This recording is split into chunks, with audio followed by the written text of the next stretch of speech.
Talk. Let's go.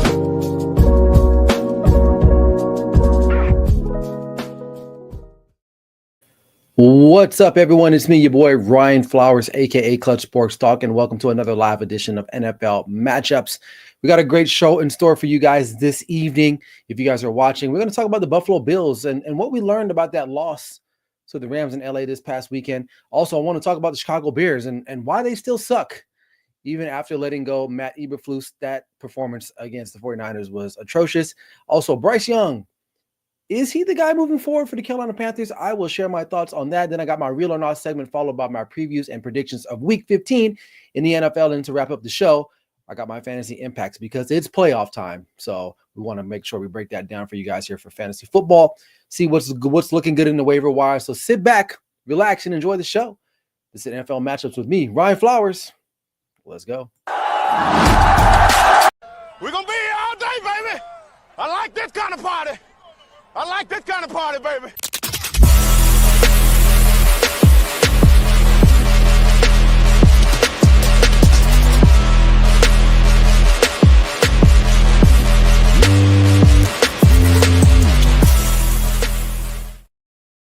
Welcome back in, man. Hope you guys are doing this well on this fine Tuesday evening. I'm your boy, Ryan Flowers, a.k.a. Clutch Sports Talk, and this is NFL Matchups Live, where we break down what happened this past weekend and get you guys ready for the upcoming week here in the National Football League. But before we move forward, make sure if you haven't already subscribed to the Grid Network YouTube channel, you see it down below, as well as my Clutch Sports Talk podcast YouTube channel as well, and my other platforms, TikTok, Instagram.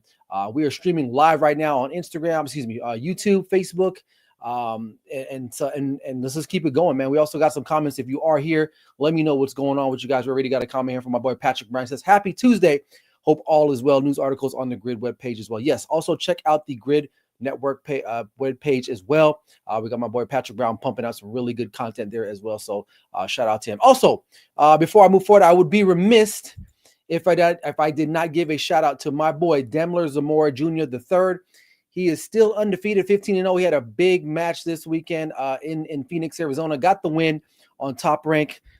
So make sure you guys check him out on his social media there, DJJ3 Boxing, Demler Zamora Jr. He will be a future world champion. Mark my words today. He will be there. So make sure you guys check him out. So, all right. NFL matches, man. Let's talk about what we learned. I'm going to talk about a couple of things that I noticed and observed this past weekend. And I'm going to start with the Buffalo Bills and that loss to the Rams. So one thing that really stuck out to me was the vulnerability of their defense. They could not stop the run to save their life. They give up 94 yards on the ground in the first half to the LA Rams, which that's going to be a problem. And also another thing that was very potent or blatant, I would say, is their inability to rush the quarterback. Now, they did get back there.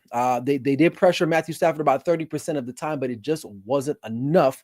And Matthew Stafford still had time to connect with guys like Puka Nacua, Cooper Kupp, Tutu Atwell. The story goes on and on and on.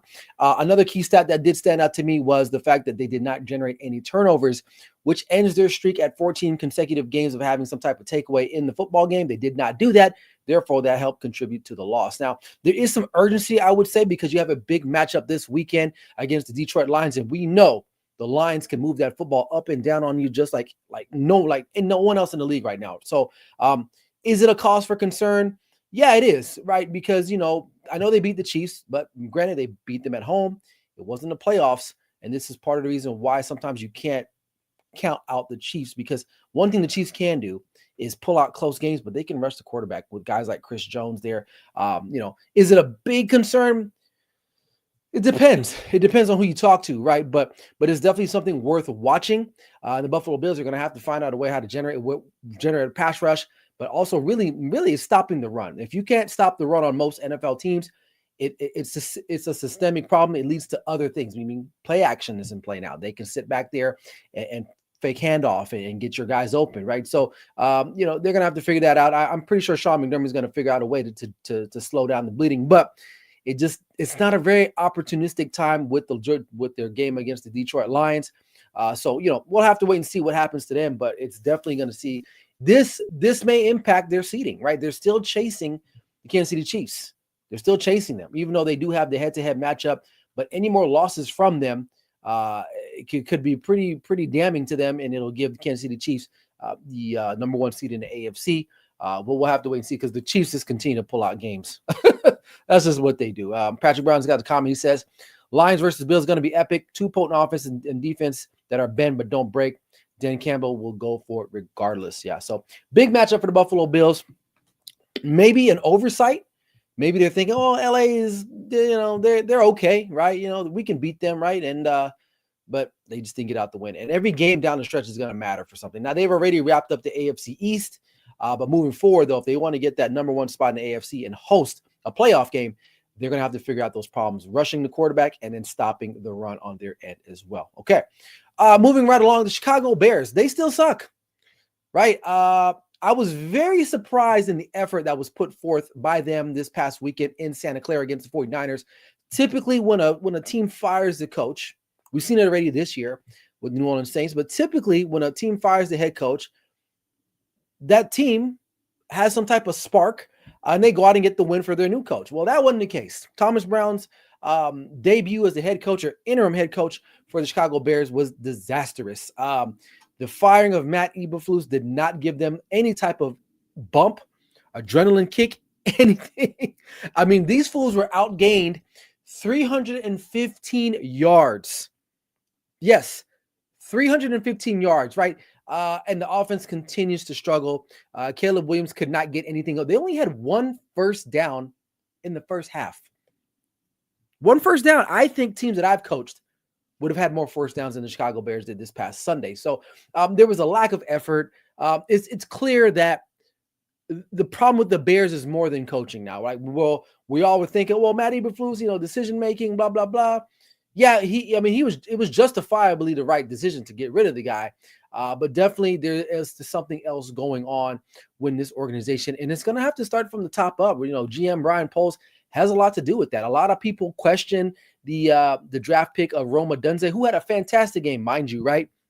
He was the only bright spot for them this past weekend, but they took a wide receiver when they already had wide receivers, when they probably should have addressed some of their other needs like offensive line, things of that nature, right? So, I get it where they're coming from. They were trying to give Caleb Williams numerous weapons on the offensive side of things. And then you look at on paper, yeah, you got that, right? But there's something missing. Like there's no continuity. Sometimes DJ Moore seems disconnected. He looks a little bit frustrated, and he's there now because they paid him. They're going to make him a lifelong Bear now at this point. So I don't know what needs to happen with them in the offseason.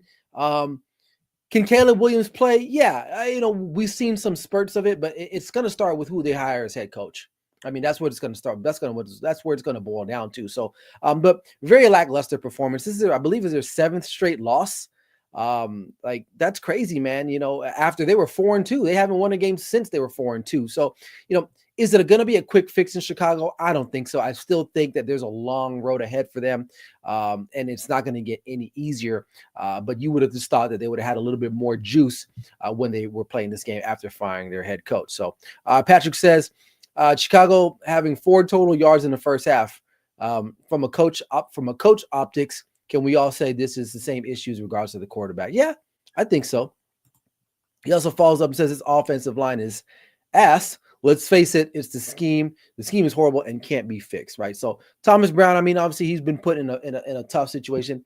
He's not going to be the head coach. He's kind of a lame duck right now. He was just kind of one of the guys that was still left around, but he'll be looking for a new job in the offseason as well because there are teams that are going to be looking.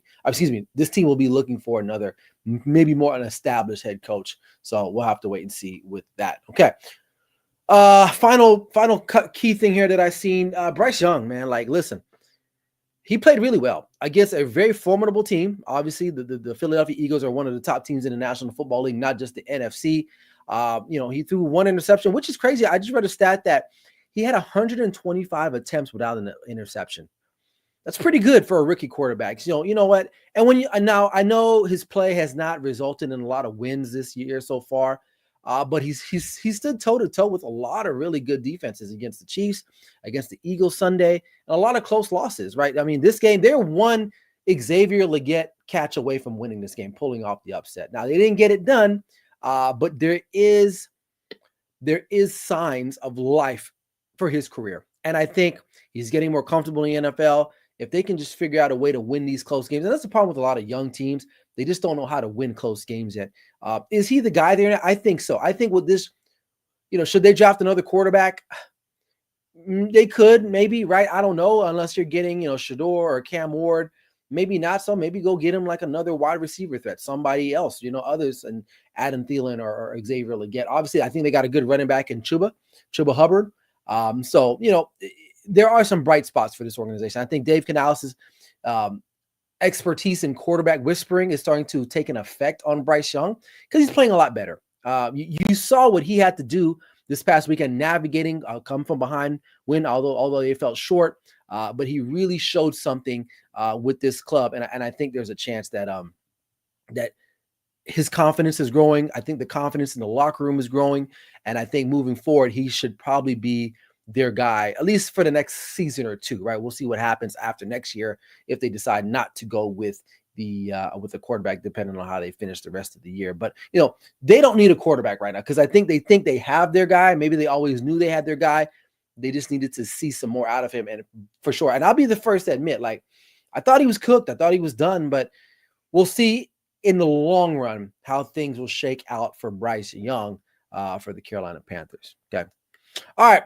My real or nah, man. I love this section of the show. Basically, I'm going to throw out some topics here. I'm going to let you know if it's real or it's not. So first topic, real or not, Jalen Hurts is going to cost the Philadelphia Eagles a Super Bowl. Real or nah? Listen, I'll say this. Jalen Hurts has been playing really good football. He hasn't been turning the ball over, which he's been known to do in the last season or so, right?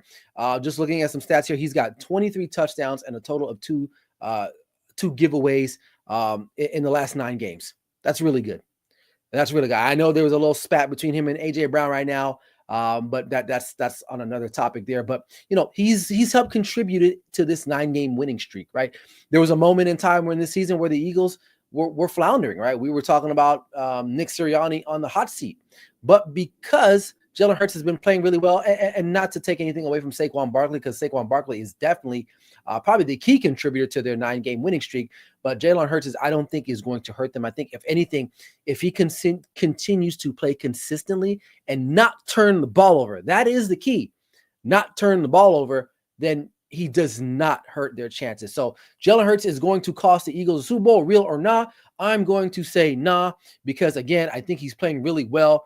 Maybe not in MVP talks anymore, but he's doing what he needs to do to get these wins. And that's it. And so I'm going to say nah for that one. Okay, moving right along, real or nah, Sam Darnold is a top 10 quarterback in the NFL this year. Let's take a look at some of his stats right now. Well, let's start with Sunday. 347 yards, 5 touchdowns. Passer rating of 157.9. That's pretty good. That's damn good. And I will say this. He's been really consistent, not turning the ball over as well, kind of like with Jalen Hurts, right? One thing with your quarterback, look, they can be inaccurate. They can miss the side of a house. But if they're turning the ball over too, that's a problem. And Sam Darnold has not done that, and you can see their offense starting to get stronger and stronger. I mean, between Justin Jefferson, Jordan Addison, man, that is a double-headed monster that you don't want to see, right? And the Falcons got front row seats to see that. So as long as he can stay consistent, when you look at where he ranks amongst other quarterbacks now, look at my stats here. He's 4th in passing yards, 3rd in passing attempts or per passing yards attempts at 8.5. And then touchdowns, he's 3rd in touchdowns and 3rd in passer rating at 108. So he's top 5 in a lot of major categories. So to say, is Sam Darnold a top 10 NFL quarterback this year, real or not? That is real. That is real. And it gets interesting for the Vikings, because what do you do with this guy next year? I don't know what his contract deal is. Let me know in the chat if you guys know what it is all about. But if he continues to play well and gets them to a Super Bowl or a deep run into the playoffs, do you really want to go to JJ McCarthy? Like, how could you? Sam Darnold is showing us what he should have looked like when he was drafted by the Jets. The talent has always been there, and I've always said this. So, on top of that, he's 11-2. He's 11-2 right now as a starting quarterback in the National Football League. So, yeah, he is a top 10 quarterback in the National Football League. And that's not just hearsay. That's just facts. I mean, I just read you the facts. He's, like I said, 4th in passing yards. He's third in passing yard attempts, and then he's third in the passer rating. You can't tell me he's not. So is he a guy? And now he's not an MVP candidate, or maybe he should be considered. I don't know, right? But he's definitely part of the reason why the Vikings are doing their thing this year. I still have my reservations about the Vikings, which segues me into my next topic here. And it includes the Minnesota Vikings as well as the Lions and the Eagles. So real or not, the Minnesota Vikings pose a bigger threat to the Detroit Lions for the number 1 seed than the Philadelphia Eagles. Real or not. So we got to look at this holistically. And that's a big word, holistically, right? So we got to look at it as a whole. It's going to be tough for the Vikings, right? So they're still trailing the Detroit Lions, right, in their own division, not just the conference, but their own division, and they still have to play them again. Where you look at Philadelphia, they kind of got an easier path at this point. The Vikings, to me, they're going to face a lot tougher competition down the stretch, where the Eagles will not. And I think, to me, that's going to be the difference right there. Okay. And to me, like just a couple seconds ago, I did say I had some reservations about the Vikings, because although they are having a great year, I don't think anyone forecasted them to be 11-2 at this point in the season. I don't really think they have. So with that said, you know what? I forgot something here. Live TV, you got to love it. I totally forgot something. But anyway, I'll get to that in just a second. But the Vikings do not pose a threat to the Detroit Lions, because I feel like when they do play again, I think the Detroit Lions will throttle them, actually. I don't think it's going to be a close game as it once was at US Bank Stadium. I think they will destroy them, and I don't think Sam Newell will have a great game. And I could be wrong. Maybe we come back here in a couple of weeks. I believe they played them in the last game of the season, if I'm not mistaken. So, real or not, the Minnesota Vikings pose a bigger threat to the Detroit Lions for the number 1 seed, other than the Philadelphia Eagles. I'm going to say, no, they don't. They don't. I think the Eagles have a better chance of getting the number 1 seed, honestly. But they're going to need some help, though. At least the Vikings do. They're going to need the Eagles and the Lions, whereas I feel like the Eagles, as long as they kind of win out, they should be in contention. So there you have it there. That's my real or nah here on NFL matchups. And while I'm doing that, I forgot to load one of my pages up for my previews. So 1 second here. Let me get that up for you guys before we get into the previews and predictions. Oh, no, I do have it. Never mind. All right, let's get into some previews and predictions here on NFL matchups. Let's start with the Thursday night game. Got LA Rams, San Francisco 49ers. This game is big. I think the Niners are pretty much done for the year for the most part, even though they got that win against the Bears. This one means a lot more to the Rams. The Rams coming off a very, very outstanding win at home against the Buffalo Bills. I like the Rams in this one on the road, although, it's going to be a close game. Most divisional games are, but the Rams are the better team. They're the more healthier team. And I just don't like Deebo Samuel's attire. I think that's the reason why I'm picking him. I really do not care for his fashionista skills. I know that's stupid, but it irks me when I see this man dress. I'm like, bro, like, I get it. It's America. Like, I get it. But like the purse, the blouse, the crop tops, what are you saying? And trust me, I mean, I love everybody. I am a son of the Lord, and I don't try to judge, but I got to judge that man. So, but real talk, though, I do like the Rams, though. They're just playing better. Think about it. The Rams have weathered probably one of the most tumultuous beginnings of a season than any other team that I can think of. The amount of injuries they had to endure early in the season. I remember that game against the Detroit Lions. I believe it was week 1. I believe it was a Sunday night game. They had it was like a carousel of offensive linemen, and they were still in that game, mind you. Like, that game was still rather close. You lose Puka Nacua, you lose Cooper Kupp. You got guys that were working at Costco blocking for Matthew Stafford, and no offense to Costco employees, fantastic chicken bakes, keep them up. But listen, and now they're clicking on all cylinders. Now, they're in a dogfight for the NFC West, and they need to win it if they're going to make the playoffs. But I believe the Seahawks have a 2-game win streak, or 2 games ahead of them right now, or even more. I forgot top of my head. But, they got some work to do. But I like the Rams in this one. All right, we got Dallas Cowboys taking on the Carolina Panthers. Wow, Monday night for the Cowboys was rough, man. Like, if you're a Cowboys fan, you waking up this morning, you're like, damn, we suck. Well, I could have told you that in September that they were going to suck. But tough way to lose. I get what that young man was trying to do. He was trying to make a play. There was a block punt. trying to make a play. Didn't go his way. It helped the Cincinnati Bengals retain the ball. They get the win. Cowboys did show some life. I will give them credit. They did show some fight against a good. Listen, I know the Bengals record does not reflect how good this team is, but that is a potent offense, man. And to only limit them to 27 points, honestly, that's kind of a win, in my opinion, because Jamar Chase, I mean, I'll say this about Jamar Chase or the Bengals. They messed up. You should have signed that man in the beginning of the year, because guess what? He's going to be backing up multiple Brinks trucks to Paycor Stadium where they practice at, because they're going to have to pay this man. So shout out to him. But in regards to the Cowboys and Panthers game, I love what Bryce Young's been doing. They're at home, I believe.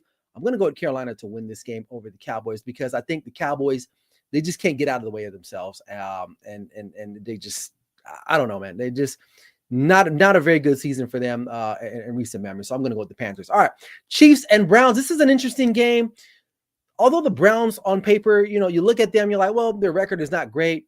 Jameis Winston is a soundbite away from being on World Star. It seems like every week.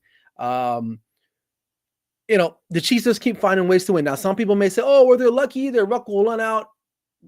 It may. I get it. You know, and time and time, even this past weekend, the bounce off that field goal post, man, like who does that happen to? Like, it seems like it only happens for the Chiefs. So, but with that said, you know, the Browns coming off of a tough divisional loss on the against the Steelers. Mind you, you know, if you haven't checked out the Hard Knocks, this is a plug for the Hard Knocks in season. Wonderful. AFC North, man. I kind of wanted to go into the garage, look for my pads and helmet.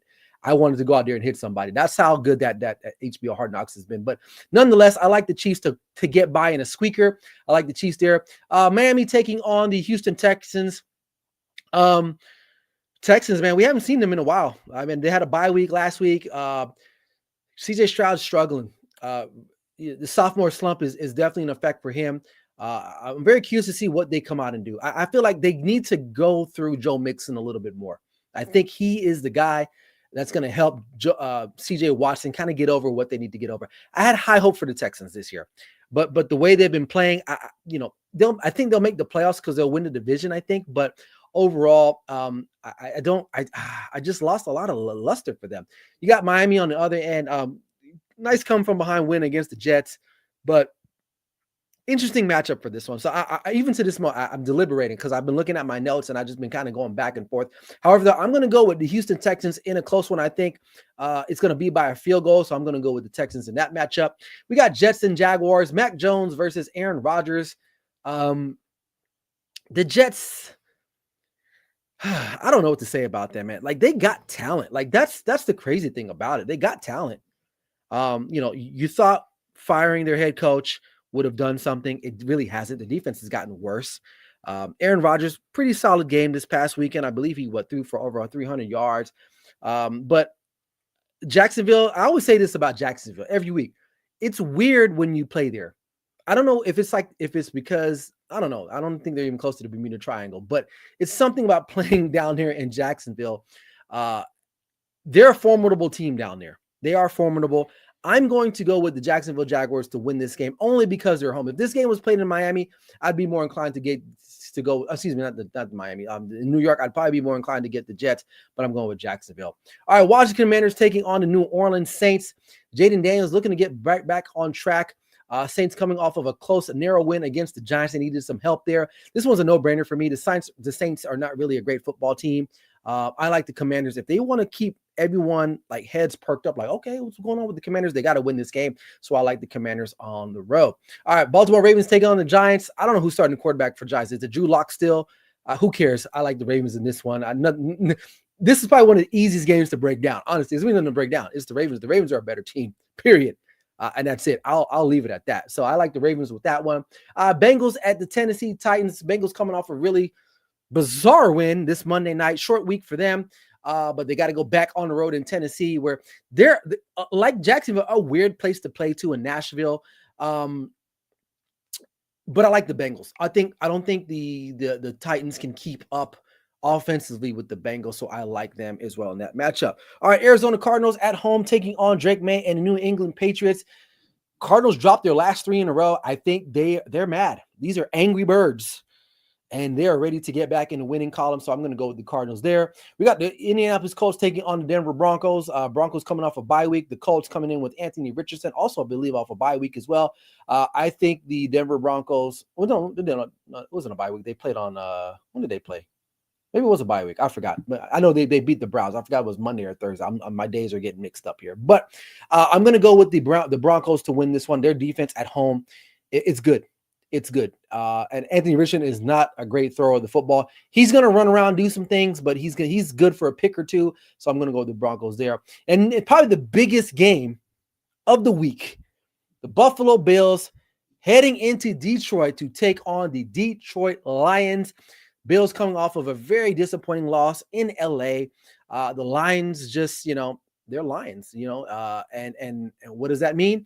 They're ready to roar. And I think this is a statement game for them. Although, they've beaten the brakes off some good teams this year, but this one is like the Bills might be in the Super Bowl. So we got to show everybody that we can compete, we can hang. Because for whatever reason, the Bills have been a contender for quite some long. I think the Detroit Lions are just, they're like new money. They're, where like the Buffalo Bills is like the oil money. It's been around for years, right? Detroit Lions is kind of like that person that wins the lottery. Now they got that new money. They got to know how to act. This is a statement game for them. If they can go out here and just, if they dominate them, it really says a lot about them, because the Buffalo Bills are a great team. They are a great team. I know I talked about their inefficiencies earlier in this show, but they are a great team. So I like them.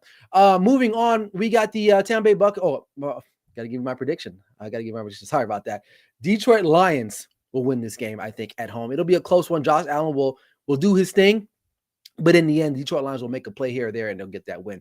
All right, we got the Tampa Bay Buccaneers taking on the LA Chargers. This is a very interesting matchup because Tampa Bay Buccaneers are a solid team as well. The Chargers still trying to find their way a little bit. Justin Herbert, I think they're going to be really remiss that they did not go out and maybe get a number one wide receiver. Quentin Johnston is, I don't know. And maybe I'm mad because I had him in fantasy, and the one time I needed him to catch a ball, he didn't do it. But anyway, long story short, Ladd McConkey is definitely a good find for them. But I do like the Buccaneers on the road. I'm getting a soft spot for Baker Mayfield for some reason, but I do like the Buccaneers at home. I think it'll be a close game, but I like them. Chargers at home. I like the Buccaneers on the road, to win that game.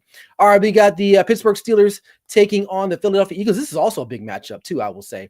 I know I just said the Detroit Lions and the Buffalo Bills, but this is probably even just as big, if not bigger, right? Battle of Pennsylvania as well, right? So, Steelers, not a great offensive performance, I would say, by statistic standards. I would say this past weekend, they did get it done in the end. The Philadelphia Eagles, also not a great performance for them. They almost lost to they literally almost lost to the Carolina Panthers. Like, I would have never thought I would have said that in one sentence on any show that I've ever done, but it almost happened. But I think in the end, I like the Pittsburgh Steelers. I really do. I think it's going to be a close game, but that defense, man, I'm a little biased. I love Mike Tomlin, dude. Like, I love the way he motivates his guys, man. Like, something about that, it speaks volumes. When I'm not getting paid for this, but I'm plugging the HBO Hard Knocks. But the way he talks to his guys, he puts everything in perspective. It's not just about X's and O's. Sometimes you just got to bring guys in and just say, hey, man, like, this is what we got to do. There was a great clip of him talking to I forgot the guy's name, the defensive end, Herbig, I think his name is.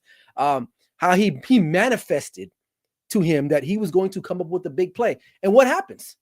He has a strip fumble on the quarterback. Like, that eventually that seals the game, but it tips the scale for the Pittsburgh Steelers. So it's those little nuances. Yeah, he doesn't have the championships in his trophy case like a Belichick or like an Andy Reid, but I don't think there's anyone greater as a man motivator, than Mike Tomlin.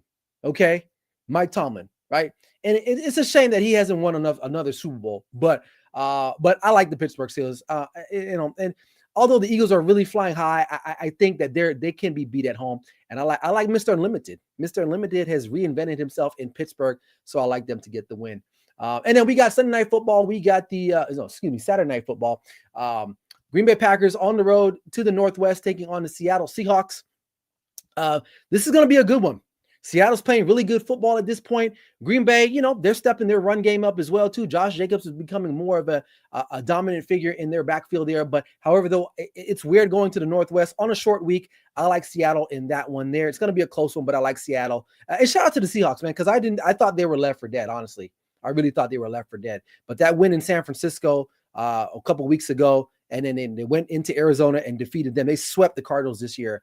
It shows me a lot about them, so I like Seattle. All right, we got Monday. Let's see, what was that? Oh, we got Monday Night Football. Is that a Sunday Night Football game this year? Am I tripping? Is that right? Oh, maybe I don't know. It's got to be a Monday Night Football game. Or excuse me, Sunday Night Football game. Or maybe I don't. My glasses can't see. Anyway, next matchup here, we got the Chicago Bears and Minnesota Vikings. The Vikings and the Bears. Once this was looking like a very promising matchup, but right now it really isn't. Vikings should win this one easily and get the win there. And then finally, to wrap up the week, we got the Atlanta Falcons coming to my city, to Las Vegas, to take on the Las Vegas Raiders. What can I say? Atlanta Falcons, Kirk Cousins, we all knew what he is. Like, he's not anything different, right? He is who he is. However, though, they will have an opportunity. This defense is not great. Outside of Max Crosby, they don't really pressure the quarterback. And offensively, they can't get anything done. And I believe Ian O'Connell is out. He's hurt.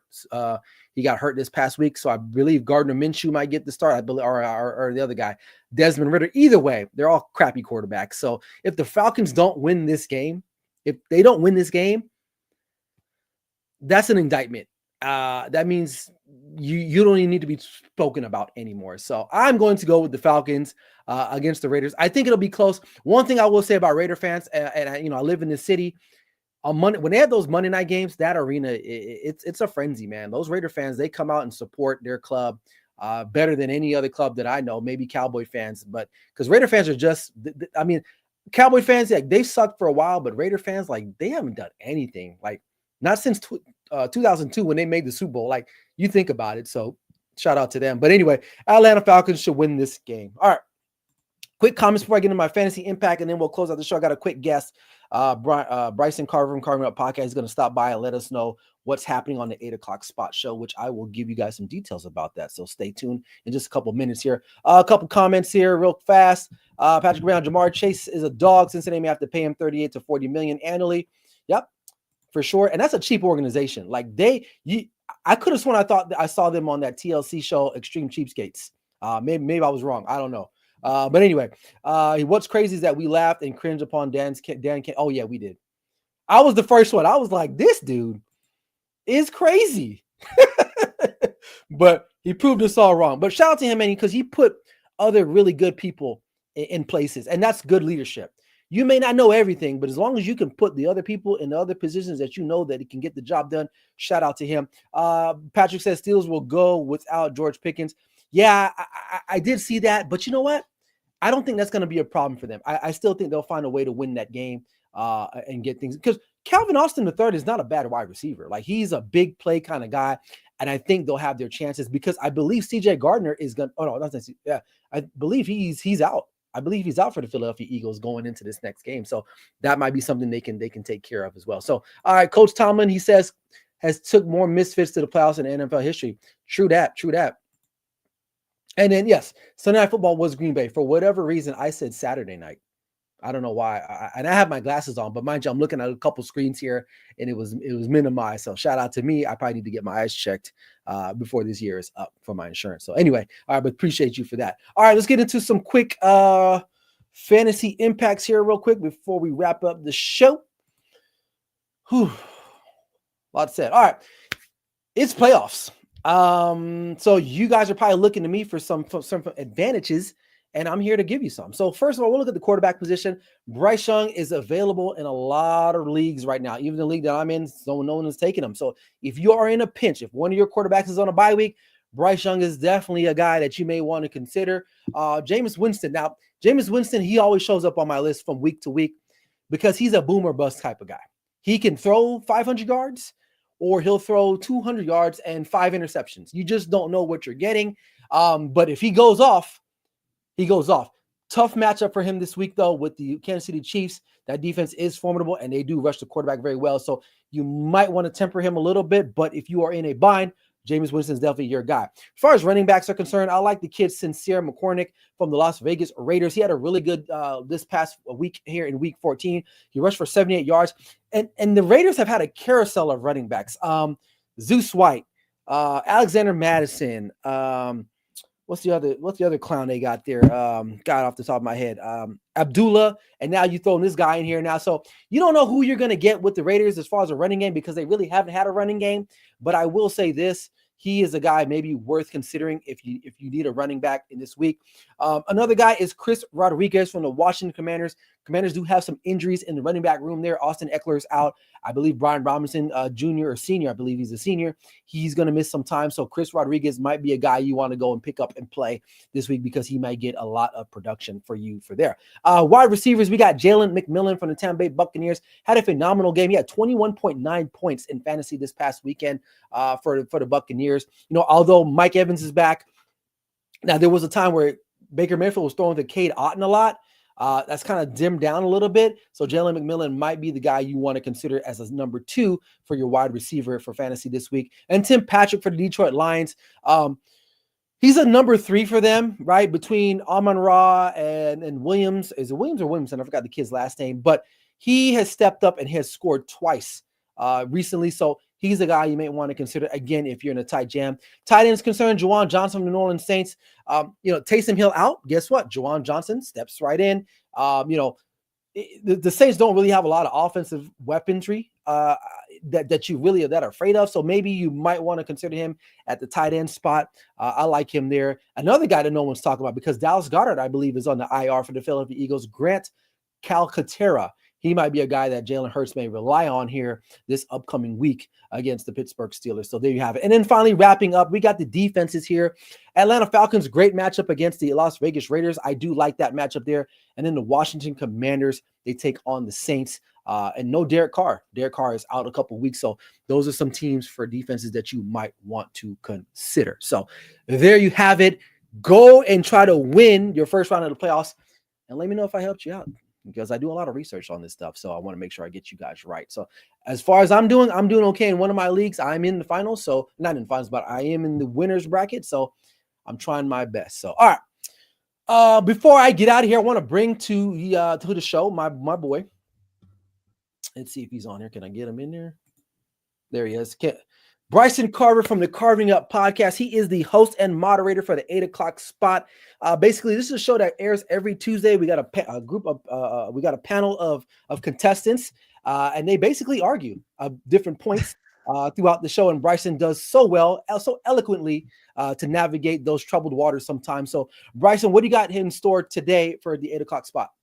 Well, first of all, Ryan, thanks for having me on. You had a great show. Love your takes throughout. No, we got some good topics tonight. Obviously, going to lead off with Juan Soto, who, as we found out Sunday night, is not going to have any problems paying his bills in New York. I think he's going to be just fine. A 15-year contract, $765 million with the Mets. Getting to that, whether it was the right move for him. Also getting to the Buffalo Bills, if we are concerned about them. Josh Allen has one of the greatest games we've seen a quarterback play this season, and yet they somehow find a way to lose. Also getting to the Cowboys, obviously the loss last night, the situational snafu at the end. Like right. I heard you say, kids try to make a play, but maybe not being necessarily aware of the rules of a block punt. Should the Cowboys bring back Mike McCarthy next season? Because it appears Jerry Jones seems to be kind of trending that way. Getting to that, and their final topic, the way the 8 o'clock spot works is you accumulate points, right, over the first 3 or in some cases 4 rounds. The top 2 point getters will advance to a final round where we'll pick a winner to see which of the top 2 point getters think that SMU should have gotten in over Alabama in the college football playoffs. So definitely, we got a lot to talk about today. And we've got the show tonight, 8 p.m. Eastern to 5 p.m. Pacific time, right here live on the Grid's YouTube channel. So very, very excited about that for sure. Yeah, absolutely, man. Make sure you guys check it out. It's a fantastic show. Again, it airs every Tuesday here on the Grid Network on the YouTube channel, man. You don't want to miss out. And Bryson will be back every week on NFL matchups to kind of unveil what they're talking about. Bryson, before I let you go, let me get your thoughts really quick on the college football playoff. Do you think for the majority, did they get it right? Yeah, I mean, if you're talking about the teams that got in, I do think they got it right. Now, I don't love the rankings. I certainly don't love the seeding process. I don't like the fact that Oregon's the best team start to finish, yet they had the hardest road to get to the national championship. I'm not a fan of that. But in terms of teams, listen, if you're Alabama, you can't lose to 2 6-6 teams. I don't care that's the SEC. Oklahoma's not very good. Neither is Vanderbilt. Can't lose to those teams. Expect to get a bump over an SMU team that finished the season quite strong and could have easily beaten Clemson. So I think they got it right. No, good. Well done, sir. Well, I'll make sure I'll tune in. Make sure you guys tune in as well. If not, I'll find you guys and put some coal in your stockings this holiday season. I appreciate you, Bryson. We'll see you guys at 8 o'clock.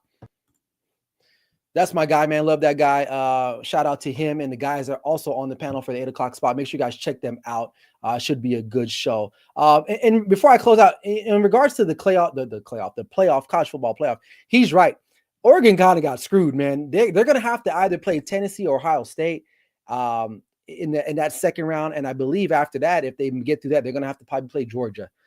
So, and then you look at Penn State, they get to go host Arizona State, and then Boise, they got to go play Boise. So this is how it works out sometimes, man. You just don't know. But either way, shout out to Bryson and the rest of the guys at the Grid Network on the 8 o'clock spot. Shout out to Patrick Brown in the comments section.